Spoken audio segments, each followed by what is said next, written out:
Natal dan perayaan Tahun Baru 2026 tidak gegap gempita seperti tahun-tahun sebelumnya di sebagian wilayah Sumatera.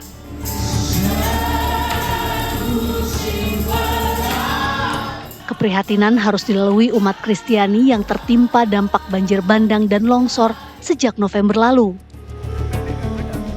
Sejumlah gereja rusak setelah diterpa banjir bandang. Umat Kristiani yang telah kehilangan tempat tinggal terpaksa merayakan Natal di pengungsian. Menyusul penanganan pemulihan bencana di Sumatera, Presiden Prabowo Subianto memanggil sejumlah menteri dalam rapat terbatas di kediaman pribadinya di Hambalang, Jawa Barat pada Selasa lalu. Sejumlah agenda strategis dibahas Prabowo dalam rapat tersebut soal pemulihan bencana di Sumatera menjelang momen Natal dan Tahun Baru. Presiden Prabowo meminta agar ketersediaan dan distribusi pasokan LPG dan BBM pada 3 provinsi terdampak di Sumatera bisa terjaga. Prabowo juga meminta kesiapan pasokan energi nasional selama periode Natal dan Tahun Baru di seluruh Indonesia juga harus dijaga. Lantas bagaimana penanganan bencana yang sudah berjalan hampir 1 bulan ini? Lalu bagaimana umat Kristiani memaknai Natal tahun ini di tengah keprihatinan?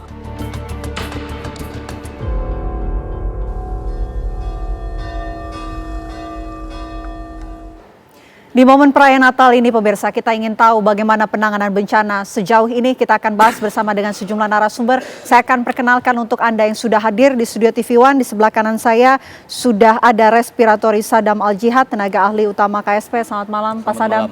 Sehat Pak? Sehat, alhamdulillah. Sebelah Pak Sadam juga kami hadirkan Jonathan Victor Rembet, unsur pengarah 5 BNPB. Selamat malam Pak Victor. Selamat malam. Sehat Pak Victor? Sehat, harus berusaha sehat. Di sebelah Pak Victor juga sudah hadir ada Pak Diki Palupesi, Wakil Ikatan Ahli Kebencanaan Indonesia IABI. Selamat malam Pak Diki. Selamat malam Mbak Vena. Sehat Pak Diki? Alhamdulillah sehat, harus sehat, terus sehat. Harus sehat. Selain 3 narasumber yang bergabung bersama saya, kami juga sudah terhubung pemirsa melalui sambungan virtual Zoom. Ada Bupati Tapanuli Tengah, ada Pak Masinton Pasaribu. Selamat malam Pak Bupati.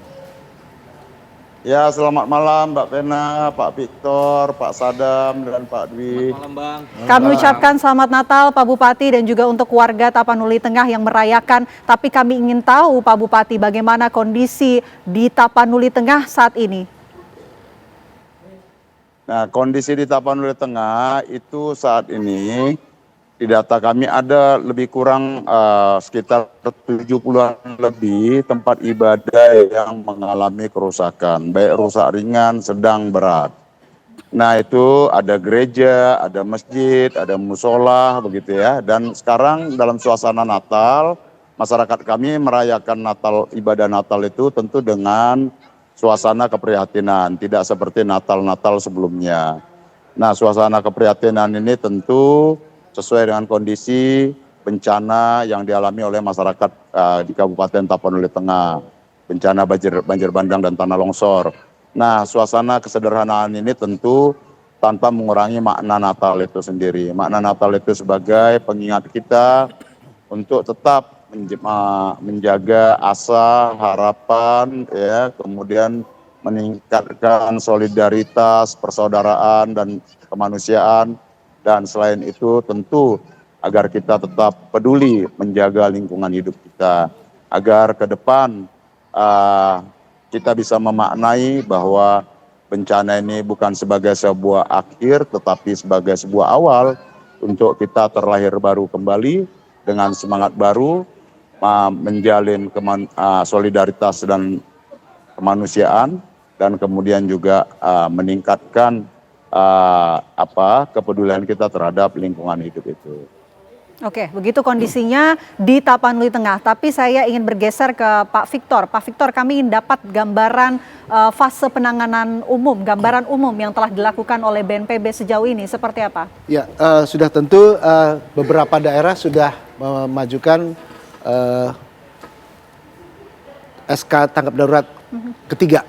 Artinya selama 1 minggu lagi, kebanyakan berakhir, ada yang dikeluarkan 24, kabupaten kota, dan bahkan Sumatera Utara sudah mengeluarkan kemarin tanggal 24 Desember untuk seminggu ke depan. Artinya memang ada aspek-aspek yang belum bisa diselesaikan masuk ke rangkaian kalau dalam bencana itu sesudah tanggap darurat ada namanya transisi darurat atau bahasa Inggrisnya early recovery. Jadi pemulihan awal. Sebelum nanti kita bicara rehab rekon, itu masih panjang. Setelah transisi daruratnya paling enggak 3 bulan ya, paling tidak.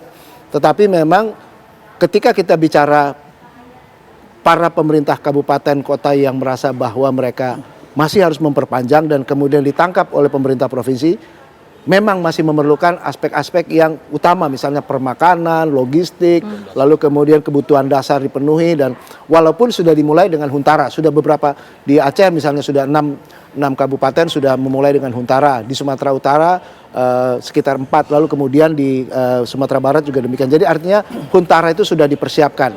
Walaupun untuk sampai ke Huntap itu nanti kita masih ada proses panjang. Tapi itu yang sudah dilakukan. Mungkin itu dulu dari saya. Artinya kita tetap berusaha walaupun sampai dengan saat ini kita sudah lebih memperkuat. Artinya akses sudah lebih, ya sebetulnya tantangan paling berat dalam bencana ini adalah akses yang terputus. Jadi bayangkan kalau lebih dari 300 titik terputus ya. Nah itu satu persatu dan itu sudah diperbaiki dan mudah-mudahan kita melihat akhir Desember semuanya sudah terhubungi dan kemudian pasti energi masuk ya, urusan BBM, urusan LPG dan itu yang akan semua, dan kemudian lalu lintas barang akan lebih mudah. Tidak harus lagi seperti misalnya di Sumatera Barat sudah berhenti tidak lagi memakai helikopter. Jadi itu yang dilakukan. Pak Sadam, kalau dari KSP sendiri data yang sudah dimiliki mengenai penanganan bencana pasca bencana di Sumatera sejauh ini seperti apa? Iya, yang pertama adalah tadi yang disampaikan Pak Victor ya, bahwa yang dibutuhkan ini adalah akses. Jadi akses darat ini memang sedang dipulihkan. Kalau kita mencatatnya kemarin juga dari Kementerian PU itu adalah dari 80 ruas jalan itu 72 yang sudah kemudian bisa beroperasi. Artinya sudah ada 90% ruas jalan yang kemudian secara nasional ada perbaikan 90%. Sudah bisa dilalui. Sudah berfungsi Secara fungsional. Artinya memang di sini secara jalan logistik untuk jalan nasional sudah bisa diperbaiki. Saya ambil contoh misalkan di Sumatera Barat ada jalan Lembah Ana yang kemudian patah, hancur di situ. Nah itu kan jalur dari Pekanbaru, Bukit Tinggi kemudian ke Padang. Nah di situ kan menjadi jalan yang memang arus logistik yang bisa ditempuh. Salah satunya itu misalkan. Begitu juga misalkan jembatan-jembatan di Aceh ada jembatan Tepin Mane, ada jembatan Tepin Redep, itu sudah bisa secara fungsional dilalui. Begitu juga di Sumatera Barat kemarin Pak Presiden juga ke jembatan Padang Mantuang misalkan, itu sudah bisa dilalui. Artinya memang proses logistik apalagi di Nataru ini ada kebutuhan terkait LPG, terkait dengan BBM. Nah ini butuh jalan darat yang memang dilalui. Walaupun ada juga jalan-jalan jalur-jalur udara misalkan itu untuk misalkan LPG dikirimkan, kemudian BBM melalui KRI ataupun ADRI. Nah ini yang memang secara alutsista TNI Polri itu sudah menggunakan hampir lebih dari misalkan TNI saja 82 alutsista. Artinya memang ini kerjasama dan kolaborasi antara kementerian terkait kemudian TNI Polri itu berjalan dengan cukup masif. Oke. Pak Diki, ini kan sudah 1 bulan ya pasca bencana. Kalau dari sudut pandang kebencanaan, menurut Anda apa sih tantangan penanganan pasca bencana banjir bandang dan juga tanah longsor ini? Jadi begini, kalau kita bicara penanganan bencana, kita bicara tahapan, kita bicara proses gitu ya. Jadi tentu segera setelah kejadian bencana kita bicara bagaimana membuat orang bisa bertahan. Ya, kalau kita bicara mereka yang hidup gitu ya. Jadi fokusnya adalah pemenuhan kebutuhan dasar, memastikan mereka bisa bertahan. Nah memang sekarang kita masih bicara di situasi tersebut gitu. Tetapi kan kemudian kita nggak akan berhenti hanya memastikan mereka hanya bertahan. Ya kita bicara memang kebutuhan dasar, energi, listrik, kesehatan dan lain-lain gitu ya. Tetapi juga yang harus kita perhatikan setelah ini apa? Nah tadi Pak Victor sudah menyebut kita akan segera memasuki namanya transisi atau early recovery ya. Jadi ini tahapan-tahapan yang harus diperhatikan. Tanggap darurat kita bicara bagaimana memastikan orang bisa bertahan, ya cukup makan, mereka sehat, mereka bisa dapat penampungan, pengungsian yang layak. Tetapi setelah ini kita memastikan bahwa mereka itu bisa mulai menjalani kehidupan normal. Nah seperti contoh hari ini kita bicara momen Natal, perayaan Natal, ya. Kita penting memastikan bahwa ini kan bukan semata-mata orang butuh makan minum, tetapi aktivitas yang selama ini menjadi rutinitas itu bisa perlahan-lahan kembali. Normal. Oke. Nah ini yang penting dipastikan dalam fase setelah tanggap darurat. Jadi sebenarnya tanggap darurat ini adalah menjadi basis, fondasi bagaimana kita bisa memulihkan secara perlahan-lahan aktivitas normal atau rutinitas. Dan itu yang kemudian harus mulai dipersiapkan dari sekarang. Orang mungkin tidak akan terus-menerus mau tinggal di penampungan sementara ya atau pengungsian sementara. Kita harus mulai memikirkan bahwa mereka nanti akan pindah ke hunian sementara. Betul. Tetapi juga pada saat yang sama orang akan mulai concern dengan mata pencahariannya. Kita perlu pastikan bahwa kondisi yang sekarang itu cukup solid, cukup baik dan kemudian kita siapkan nanti orang-orang bisa mulai memulihkan mata pencahariannya, gitu ya. Dan ini tahapan yang akan terus berlanjut sampai nanti kita bicara rehabilitasi, rekonstruksi, kita bicara tentang membangun kembali infrastruktur seperti semula atau bahkan build back better dan sebagainya. Ya, kita coba tanyakan langsung ke Pak Bupati. Pak Bupati, ini kalau kata Pak Diki, Pak Victor dan juga Pak Sadam itu adalah proses dan juga tahapannya. Tapi kondisi saat ini di Tapanuli Tengah seperti apa? Apakah stok makanan sudah aman, bantuan sudah masuk dan warga di sana kondisinya bisa untuk bertahan begitu? Ya, kondisi saat ini kami masih cuaca masih labil ya, masih suka hujan, ini kita juga gerimis. Nah kemudian kalau pasokan makanan relatif sudah tercover, selain tadi bantuan dari masyarakat, dari pemerintah, antar pemerintah begitu ya, dan juga ketersediaan pangan dari Bulog dan juga ketahanan pangan kita dan ketahanan pangan. Nah kemudian kebutuhan hari ini memang benar bahwa itu hunian. Jadi masyarakat ini nggak bisa berlama-lama untuk di tenda-tenda darurat. Ini sudah sebulan, maka kami juga sedang melakukan pembangunan hunian sementara. Dan sebagian ya ada 90 unit hunian rumah susun kami itu yang kosong, kemudian kami siapkan sebagai hunian dan sudah dihuni oleh 70 kakak lebih, dan kemudian ada juga asrama haji yang sedang kami siapkan untuk bisa menjadi hunian sementara. Selain tadi pembangunan hunian tetap juga sedang berjalan 118 unit di kawasan asrama haji.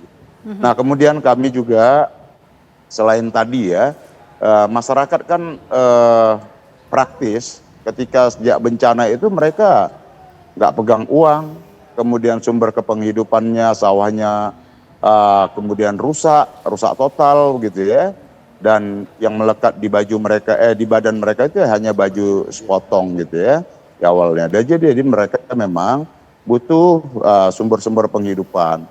Nah ini sedang kita ini kan formulasinya bagaimana mengcover mereka, bukan hanya kebutuhan makan tapi juga biar bisa ada pulih bertahap ya.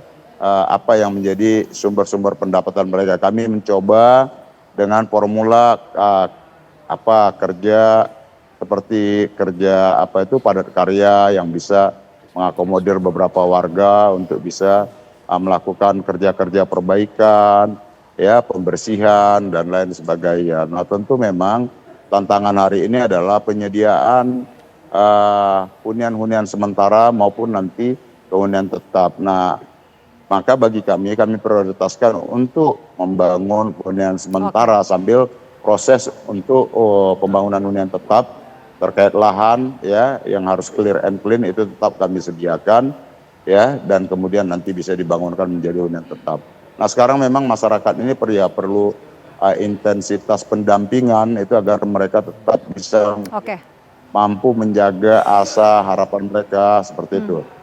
Oke, jadi pemulihan pasca bencana seperti hunian, kemudian pemulihan seperti psikologis, termasuk juga sumber penghidupan, ini tengah diupayakan oleh pemerintah daerah di sana. Termasuk juga Presiden Republik Indonesia Prabowo Subianto ini juga telah menggelar rapat terbatas untuk membahas mengenai ketersediaan stok, baik itu LPG dan juga BBM di wilayah terdampak. Kita akan bahas selengkapnya usai jeda. Apa kabar Indonesia Malam akan kembali untuk Anda, pemirsa, sesaat lagi.